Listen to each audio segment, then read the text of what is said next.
காப்புகள் தொல்காப்பியம் ஒப்பற்ற குரு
மாநகர கழகத்தினுடைய நிர்வாகிகளே, பகுதி கழகத்தினுடைய செயலாளர்களே, ஒன்றிய கழக செயலாளர்களே, நகர பேரூர் செயலாளர்களே, பொதுக்குழு உறுப்பினர்களே, ஒன்றிய நகர மாநகரத்தினுடைய சேர்மன்களே, வட்ட கழகத்தினுடைய செயலாளர்களே, பகுதி கழகத்தினுடைய நிர்வாகிகளே, தோமுசாவினுடைய நிர்வாகிகள் உள்ளிட்ட இங்கே வருகை தந்திருக்கின்ற எனது மாணவ செல்வங்கள், உங்களுக்கும் உங்களுடைய பெற்றோர்களுக்கும் பத்திரிகை துறை ஊடகத்துறை சார்ந்திருக்கின்ற நண்பர்களுக்கும் உங்களுடைய வணக்கம்.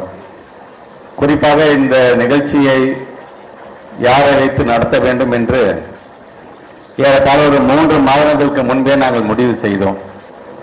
ஆனால் இடையே வந்த விக்கிரவாண்டி இடைத்தேர்தலின் காரணமாக அதை நடத்த முடியாமல் போனது என்று சொன்னாலும் என் மீது என்றைக்குமே ஒரு அன்பையும் பாசத்தையும் வைத்திருக்கின்றவர்.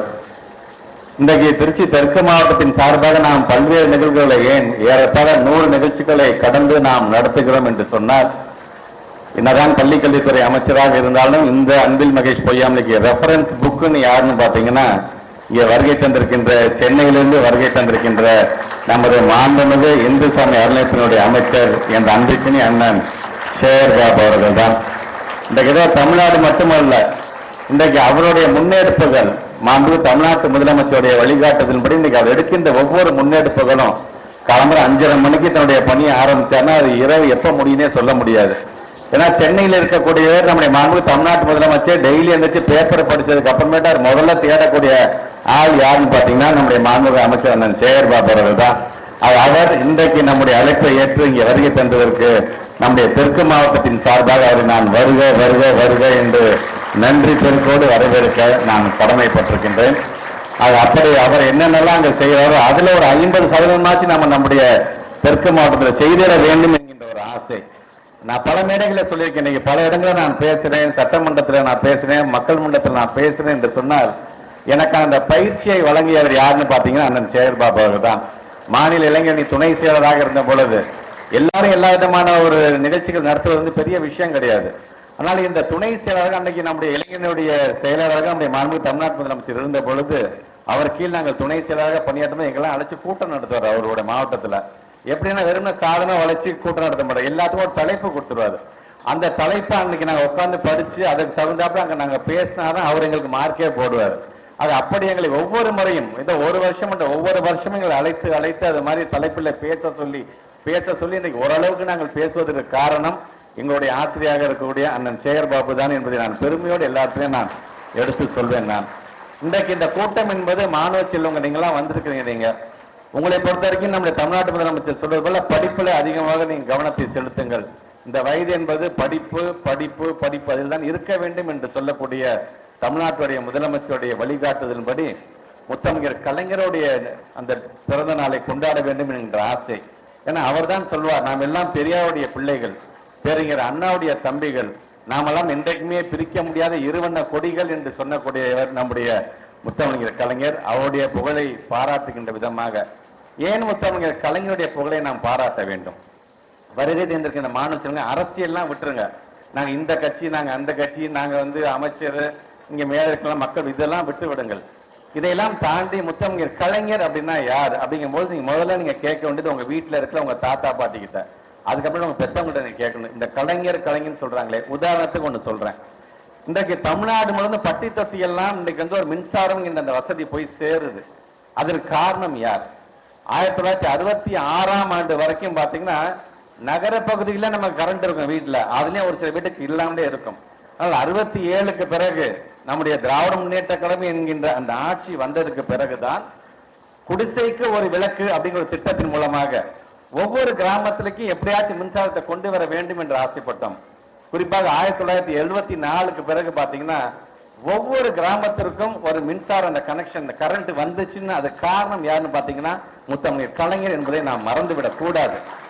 ஆனா 66 வரைக்கும் நமக்கு ஒட்டுமொத்த உற்பத்தியே பாத்தீங்கன்னா கிட்டத்தட்ட ஒரு 7000 மில்லியன் யூனிட் தான். ஆனா 2010ல நம்ம கணக்கெடுக்கும் போது கிட்டத்தட்ட 72,000 மில்லியன் யூனிட் இன்னைக்கு நாம வந்து உற்பத்தி செய்யறோம் என்று சொன்னால் அதற்கு அந்த திட்டத்தை எல்லாம் வகுத்து தந்தவர் முத்தமிழர் கலைஞர். ஆக அந்த வழியில் தான் இன்றைக்கு நம்முடைய மாண்புமிகு தமிழ்நாட்டு முதலமைச்சர் திராவிட அரசுன்னு சொல்றோம் பாத்தீங்களா. நம்முடைய மாண்புமிகு தமிழ்நாட்டு முதலமைச்சராக பொறுப்பேற்ற பொழுது இருந்த மெகாவாட்டோட அளவு பாத்தீங்கன்னா 32,000 சொச்ச மெகாவாட் தான். இந்த 3 வருஷத்துல ஏறத்தாழ 4000 மெகாவாட் அதிகப்படுத்தி இருக்கின்றோம். உற்பத்தியை நாங்கள் அதிகப்படுத்திருக்கோம் என்று சொன்னால் இதுதான் நம்முடைய மாண்பு தமிழ்நாட்டு முதலமைச்சருடைய சாதனை. ஆக இப்படி ஒவ்வொரு திட்டத்தையா நம்ம கொண்டு வரும்போது நமக்கான ஒரு மிகப்பெரிய சவால் என்ன தெரியுமா? ஒரு ஆட்சி மாற்றம் ஏற்படும் போது அதெல்லாம் சீர்கெடுத்துறாங்க. அதுதான் கஷ்டமா இருக்கின்றது. ஒரு வளர்ச்சிக்காக, ஒரு தொலைநோக்கு பார்வைக்காக நாம் கொண்டு வருகின்ற திட்டம் ஒரு ஆட்சி மாற்றம் ஏற்படும் பொழுது அந்த ஆட்சியில் வரவங்க அதை உன்னிப்பாக கவனிச்சு இதை மக்களுக்காக கொண்டு வந்த திட்டம் தானே, இதை அடுத்த கட்டத்துக்கு கொண்டு செல்ல வேண்டும் என்று ஆசைப்பட வேண்டும். உண்மையே சொல்ல பெருமையா கூட நான் சொல்ல, அந்த அம்மையார் இருந்தபோது கூட உதயமின் திட்டத்தில் நம்ம கையெழுத்து போடல. ஆனா அந்த அம்மையார் மறைந்த பிறகு ஒரு சிலர் முதலமைச்சர் 2 பேர் 3 பேர்லாம் வந்தாங்க பாத்தீங்களா? அந்த உதயமின் திட்டத்தில் கையெழுத்து போட்டதின் காரணமாக ஒட்டுமொத்தமாக இந்த மின்சார வாரியம் என்பதை ஒன்றிய அரசிட்ட போய் அடகு வைத்த மாதிரி ஆகிவிட்டது இன்றைக்கு. ஆக இன்னும் அது பெரிய கொடுமை என்னன்னா, அசிஸ்டன்ட் இன்ஜினியர் எடுப்பாங்க, உதவி பொறியாளர் EBக்கு அதுக்கான இன்டர்வியூ எங்க தெரியுமா வச்சாங்க? ஒரு 5 ஸ்டார் ஹோட்டல் வச்சு நடத்துறாங்க அவங்க. ஆக எந்த அளவுக்கு ஒரு நிர்வாகம் என்பதை சீர்கெடுத்துட்டு போயிட்டாங்கன்னு பாருங்க. அவர்களுக்கும் சேர்த்து அதை சரி செய்ய வேண்டிய ஒரு பணியில் தான் இன்றைக்கு மாண்புமிகு தமிழ்நாட்டுடைய முதலமைச்சர் மின்னகம் அப்படிங்கிற ஒரு திட்டத்தை கொண்டு வந்திருக்காரு. உங்களுக்கு ஏதாச்சும் பிரச்சனையா, கரண்ட் விஷயமா ஒரு பிரச்சனை என்று சொன்னால் அதுல நீங்க சொன்னீங்கன்னா போதும், உங்களோட கிரீவன்ஸ் எல்லாம் களையப்படும் என்று சொல்லுகிறார். ஆக இன்றைக்கு நமக்குன்னு பல சேலஞ்சஸ் இருக்கு, இல்லைன்னு சொல்ல. ஒன்றியத்தில் இருக்கின்ற அரசாங்கம் நமக்கு ஒத்துழைப்பு தர வேண்டும் என்கிற ஒரு சூழ்நிலை இருக்குது என்று சொன்னாலும் அதையெல்லாம் கடந்து இன்னைக்கு நம்முடைய மாண்புமிகு தமிழ்நாட்டுடைய முதலமைச்சர் இன்றைக்கு ஒவ்வொரு திட்டத்திலும் இங்க சாதனை படிச்சிருக்கேன். நிதி ஆயோக்குன்னு ஒரு ஆயோக் கொண்டு வந்து நேற்று அவங்களோட பட்டியலை வெளியிட்டு இருக்காங்க. அதை நான் பெருமையா சொல்றேன். நம்மளுடைய தரமான கல்வி வழங்கக்கூடிய இடத்தில் 5வது இடத்தில் இருந்த தமிழ்நாடு இன்றைக்கு 4வது இடத்தில் வந்திருக்கிறது என்று சொன்னால் மாண்பு தமிழ்நாட்டு முதலமைச்சர் அவர்களுடைய அந்த சீரிய வழிகாட்டுதல் தான்.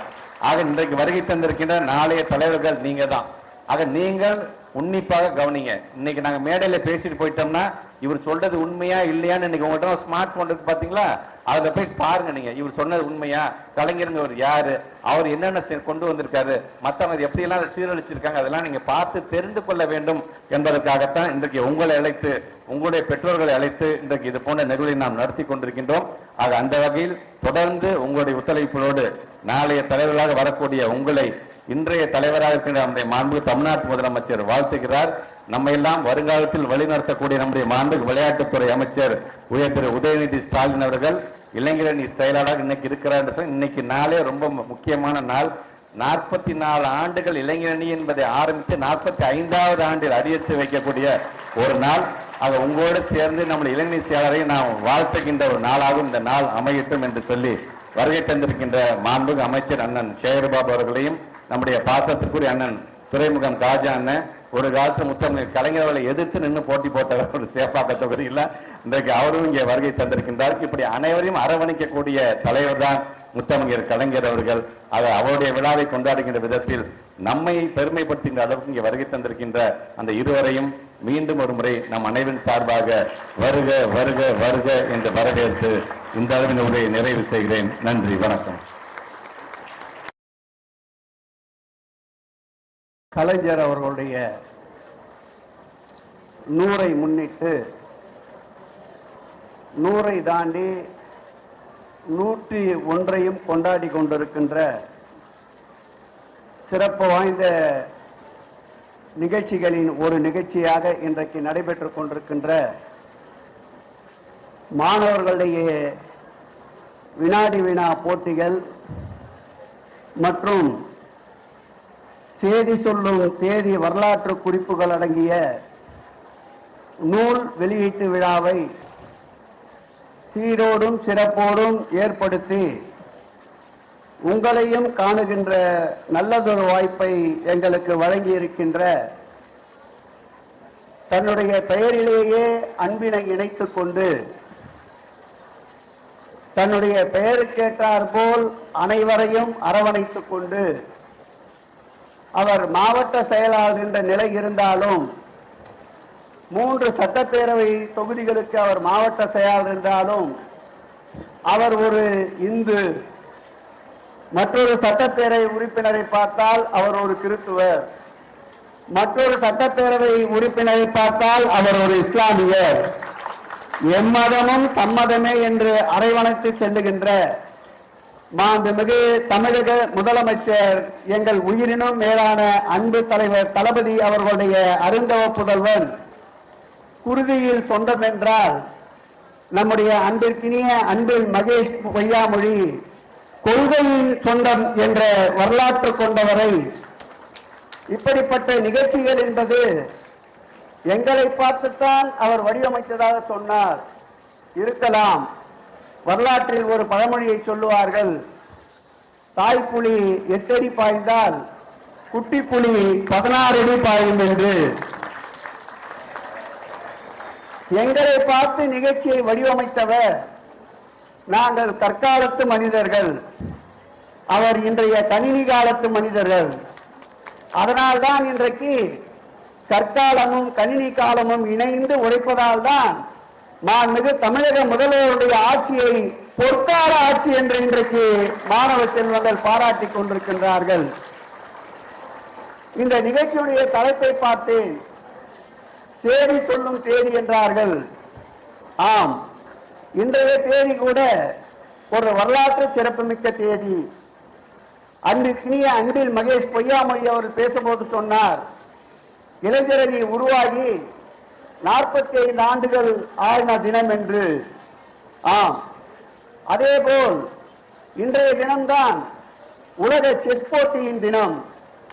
அந்த செஸ் போட்டியை உலகமே பாராட்டுகின்ற வகையில் நடத்தி காட்டிய பெருமை நம்முடைய அன்பு தலைவர் தளபதி அவர்களுக்கும் தலைவரின் புதல்வன் அன்பிற்கினிய உதயநிதி ஸ்டாலின் அவர்களுக்கும் உண்டு. இதுவும் ஒரு வகையில் செய்தி சொல்லும் தேதிதான். இந்த தேதிக்கு இன்னொரு சிறப்பும் உண்டு.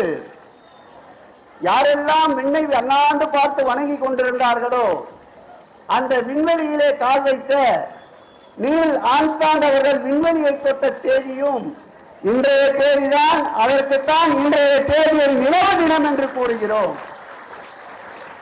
இந்த தேதியில் எங்களையும் இங்கே அழைத்து உங்களையும் காண செய்த அன்பிற்கினிய அன்பில் மகேஷ் பொய்யாமொழி அவர்களுக்கு மீண்டும் ஒரு முறை நன்றியை தெரிவித்துக் கொள்கிறேன். எப்படி ஒரு நிகழ்வு அமைகிறது என்று பாருங்கள்.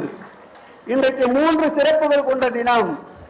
அதேபோல் நம்முடைய அன்பில் மகேஷ் பொய்யாமொழியை உற்று நோக்கினால் தெரியும், அவருடைய தாத்தா கலைஞரோடு இருந்தவர், அவருடைய தந்தை மாண்புமிகு தளபதி அவர்களோடு பயணித்தவர். இன்றைக்கு நம்முடைய அன்பிற்கினிய அன்பில் மகேஷ் பொய்யாமொழி அவர்கள் வருங்கால தமிழகம் என்று போற்றப்படுகின்ற இளைஞர்களின் இதயத்திலே சிம்மாசமிட்டு அமைந்து கொண்டிருக்கின்ற அன்பிற்கினிய உதயநிதி அவர்களுடைய தோழனாய் இன்றைக்கு அரசியல் களத்திலே பயணித்துக் கொண்டிருப்பவர். எதை எடுத்தாலும் 3ஆக தெரிந்தவர் தான் நம்முடைய அன்பில் மகேஷ் பொய்யாமொழி. ஆகவே அவரை மனதார வாழ்த்துகிறேன், மனதார பாராட்டுகின்றேன். அவரிடம் ஒரு நல்ல குணம் உண்டு, அவர் ஒரு திறமைசாலி, அதில் எந்த விதமான மாறுபட்ட கருத்தும் இல்லை. சட்டமன்றத்தில் நாங்கள் 18 ஆண்டுகளை கடந்து பணியாற்றி கொண்டிருக்கின்றோம். அவர் 8 ஆண்டுகளை கடந்திருக்கின்றார். ஆனால் நாங்கள் குறிப்பில்லாமல் பேச முடியாது. ஆனால் குறிப்பே இல்லாமல் சரளமாக பேசி ஆளுங்கட்சி வரிசை அல்ல எதிர்கட்சி வரிசையும் பாராட்டுகின்ற அளவிற்கு புகழாக பேசக்கூடிய உயர்ந்த உள்ளம் கொண்டவர். ஆனால் அவர் எப்படி ரசிப்பார் தெரியுமா? அவருடைய பேச்சை மற்றவர்கள் திறமையால் ரசிப்பார்கள். இவர் எப்படி ரசிப்பார் என்றால், திறமை குறைவாக யாராவது பேசினாலும் கூட அவர் இருக்கைக்கு சென்று அவருக்கு வாழ்த்துக்களை சொல்லி அவரை உற்சாகப்படுத்துகின்ற மனிதநேயர் தான் நம்முடைய அன்பில் மகேஷ் பொய்யாமொழி அவர்கள். உள்ளதை சொல்வதற்கு எந்த தடையும் இல்லை. அந்த உள்ளதை சொல்வதால் ஏற்படுகின்ற பொறாமைக்கும் யாரும் எந்த பொறுப்பும் இல்லை என்பதை இந்த மேடையிலே பதிவு செய்கிறேன். நிகழ்ச்சிகள் பல பல உண்டு. அந்த நிகழ்ச்சிகள் விளம்பரத்திற்காக செய்கின்ற நிகழ்ச்சிகள் இருக்கும். அந்த நிகழ்ச்சிகள் ஏதோ ஒரு நோக்கத்திற்காக செய்யக்கூடிய நிகழ்ச்சிகள் இருக்கும். ஆனால் இன்றைய நிகழ்ச்சிகளை பார்த்தால் வருங்கால தலைமுறைகள் வரலாற்றை படிப்பதற்காக ஏற்பாடு செய்யப்பட்டிருக்கின்ற இந்த நிகழ்ச்சியில் நானும் ஒரு அங்கமாக பங்கேற்க வைத்த அன்பில் மகேஷ் பொய்யாமொழி அவர்களுக்கு மீண்டும் என்னுடைய நன்றியை அவருக்கு உரித்தாக்குகிறேன். இந்த நிகழ்ச்சிக்கு தலைமை பொறுப்பை பார்த்தேன். திராவிட முன்னேற்ற கழகத்தில் எப்பொழுதுமே வட்ட செயலாளர் பகுதி செயலாளரை தவிர்த்து தலைமை இருக்க மாட்டார்கள். அதிலும் ஒரு மாற்றத்தை கொண்டு வந்திருக்கின்றார்.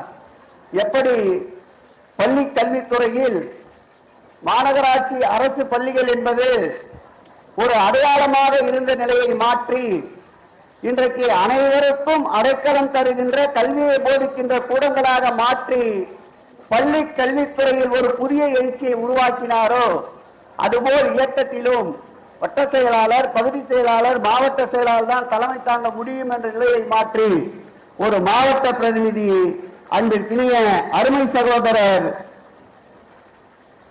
விஜயபாலன், நிலங்கல்லி, அருண் சன்னாசி, மணிகண்டன், கன்னிதாசன், கோபிநாத் போன்றவர்கள் முன்னிலை பொறுப்பை ஏற்க வைத்து இந்த நிகழ்ச்சியை நடத்தி ஒரு புரட்சியை திராவிட முன்னேற்ற கழகத்திலும் ஏற்படுத்தியிருக்கின்றார்.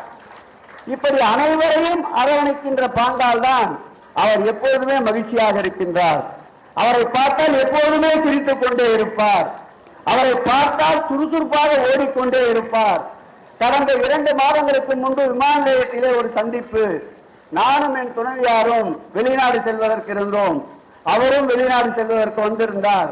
எங்கள் இருவரையும் அவர் வரவேற்று கை குலுக்கி விட்டு அவர் முன்னே நடந்து சென்று விட்டார். எங்கள் துணைவியார் சொல்லுகிறார், எவ்வளவு சுறுசுறுப்பா ஓடுறாரு பாருன்னா, வயசு இருக்கிற அவருக்கு. அப்படி சுறுசுறுப்போடு இருக்கின்ற அன்பின் மகேஷ் அவர்களே, நீங்கள் பல்லாண்டு பல்லாயிரத்தாண்டு நோய் நொடி இல்லாமல் எல்லா வளமும் நலமும் பெற்று வாழ்வாங்கு வாழ எல்லா வல்ல இறைவனையும் இயற்கையை வேண்டி என்னுடைய சிறு உரையை துவக்குகிறேன். என்னை அழைத்தமைக்கு மீண்டும் ஒரு முறை நன்றி. இந்த இனிய நிகழ்ச்சிக்கு தலைமை பொறுப்பை ஏற்றிருக்கின்ற மாநகர செயலாளர் மதிவாணன் அவர்களே, எனக்கு முன்னால் சிறப்புரையாற்றி அமர்ந்திருக்கின்ற அருமை அண்ணன், ஒரு 40 ஆண்டுகளாக நான் நேரடியாக அறிந்த மிகப்பெரிய மாவீரன், ஒரு காலத்தில் வலசென்னையை கோல் வச்சு கொண்டிருந்த அருமை அண்ணன் ராஜா அவர்களே, பல நூற்றாண்டு தலைவர்களை கண்டவர், புரட்சி நடிகர் எம்ஜிஆரோடு இருந்தவர், அதேபோல் அந்த அம்மாவை அறிந்தவர், அதேபோல் கலைஞரை அறிந்தவர், இன்றைக்கு தளபதியை அறிந்தவர்.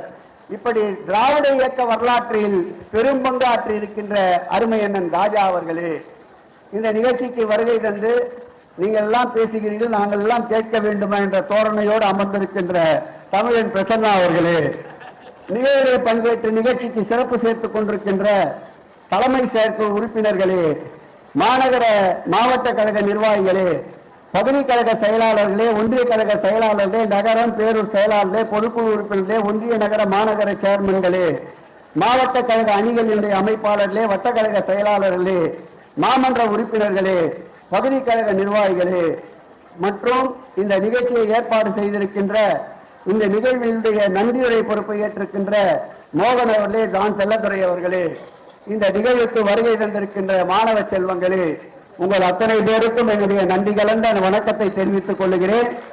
அதிக நேரம் எடுத்துக் கொள்ள மாட்டோம். 5 நிமிடத்திலே சிறப்புரையை சிற்றுரையாக்கி முடிக்கின்ற பொறுப்பிலே உங்கள் முன்னால் அமர்ந்திருக்கின்றேன். திருச்சி என்பது ஒரு வரலாற்றுக்கு சொந்தமான நகர். திருச்சியை நாம் சீர்தூக்கி பார்த்தால் வாழும் தலைவராக விளங்கிக் கொண்டிருக்கின்ற கலைஞர் முதலில் நின்ற தொகுதியும் வென்ற தொகுதியும் இந்த திருச்சி மாநகர் புலித்தலையில் தான் இருக்கின்றது. அதேபோல் பேரறிஞர் அண்ணா அவர்கள் அரசியல் கட்சியாக நாம் உருவெடுத்தால்தான், அதிகாரத்தில் பங்கு கொண்டால்தான் தாழ்த்தப்பட்ட விளிம்பு நிலையில் இருக்கின்ற ஒடுக்கப்பட்ட மக்களுடைய வாழ்வாதாரத்திற்கு நாம் குரல் கொடுக்க முடியும். பொருளாதாரத்திலே பின்தங்கி இருக்கின்ற இந்த நாட்டை உயர்த்தி பிடிக்க முடியும். நம் உயிர் மூச்சான அன்னை தமிழுக்கு உயிர் கொடுக்க முடியும் என்று அதிகாரத்திற்கு வர வேண்டும் என்பதால் சட்டமன்ற தேர்தலில் நிற்கலாம் என்று முடிவெடுத்த மாவட்டமும் இந்த திருச்சி மாவட்டம் தான். இப்படி திருச்சி மாவட்டம் பல்வேறு திருப்பு முனைகளை சந்தித்திருக்கின்ற மாவட்டம் என்றாலும் மதுரையிலே கலைஞருக்கு ஒரு பெரிய நூலகத்தை மாண்புமிகு தமிழக முதல்வர் அமைத்தார்கள். இன்றைய நம்முடைய அமைச்சர் அவர்களுடைய விடாமுயற்சியின் காரணமாக இன்றைக்கு திருச்சிக்கும் ஒரு நூலகத்தை தந்த பெருமை மாண்புமிகு தமிழக முதல்வர் அவர்களை சாரும். இந்த மாவட்டம் வாழ்கின்றது, வளர்கிறது என்றால் அதற்கு திராவிட முன்னேற்ற கழகம் எப்போதெல்லாம் ஆட்சியில் இருந்ததோ அப்போதெல்லாம் தான் இந்த மாவட்டத்திற்கு தேவையான அனைத்து உயர்வுகளையும் வழங்கிய ஆட்சி திராவிட முன்னேற்ற கழக ஆட்சி என்பதை மாணவ செல்வங்கள் அறிந்து வைத்திருக்க வேண்டும். அந்த வகையில் ஒரு நாடு முன்னேற வேண்டும் என்றால் கல்வியில் முன்னேற்றம் அடைந்தால்தான் அந்த நாடு முன்னேறும். அப்படி கல்வியில் முன்னேற்றம் அமைய வேண்டும் என்றால் கல்வி கற்பதற்குண்டான வசதி வாய்ப்புகளை ஆட்சி ஏற்படுத்தி தர வேண்டும். இந்த ஆட்சியை பொறுத்தளவில் தமிழகத்துடைய வரவு செலவுக்கு ஒதுக்குகின்ற நிதியில் பெரும்பாலும் 25% மேலாக குழந்தைகளுடைய கல்வி வளர்ச்சிக்காக படிப்பிற்காக ஒதுக்கப்படுகின்ற ஒரே மாநிலம் தமிழகமாகத்தான் இருக்க முடியும். ஆகவே வளர்ந்து வருகின்ற பிள்ளைகளே, கலைஞர் ஒரு வாழ்க்கை, அவர் ஒரு பெரிய போராளி. அவருடைய போராட்டத்திற்கு ஒரு மைல்கல்லை சொல்ல வேண்டும் என்றால் பல பேர் உயிரோடு இருக்கின்ற போதுதான் போராடுவார்கள், போராட முடியும். ஆனால் இறந்த பிறகும் தன்னுடைய உடலை அடக்கம் செய்வதற்காக இறந்த பிறகும் போராடி வெற்றி கண்ட ஒரு தலைவர் உண்டென்றால் வரலாற்றில் கலைஞர் ஒருவராகத்தான் இருக்க முடியும்.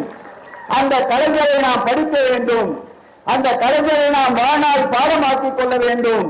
அந்த கலைஞரின் புகழ் கார் உள்ளளவு, கடல் நீர் உள்ளளவும், செய்தி சொல்லும் தேதிகள் உள்ளளவும் அவர் நம் நெஞ்சில் நிற்பார். அவர் கொள்கைகளை உயர்த்தி பிடிக்கின்ற இன்றைய தமிழக முதல்வர் என்றும் நம்மோடு நம்முடைய உயருக்கு நிற்பார். அவருடைய கொள்கைகளுக்கு தாங்கி நிற்கின்ற அன்பிற்குரிய உதயநிதி ஸ்டாலின் அவர்களும் இன்னொரு நூற்றாண்டு காலம் இந்த தமிழகத்தை வாழ்வாக்க வளமாக்க உழைப்பார் உழைப்பார் உழைப்பார் என்று கூறி நல்லதொரு நிகழ்வுக்கு அழைத்தமைக்கு நன்றி கூறி விடைபெறுகிறேன். நன்றி, வணக்கம்.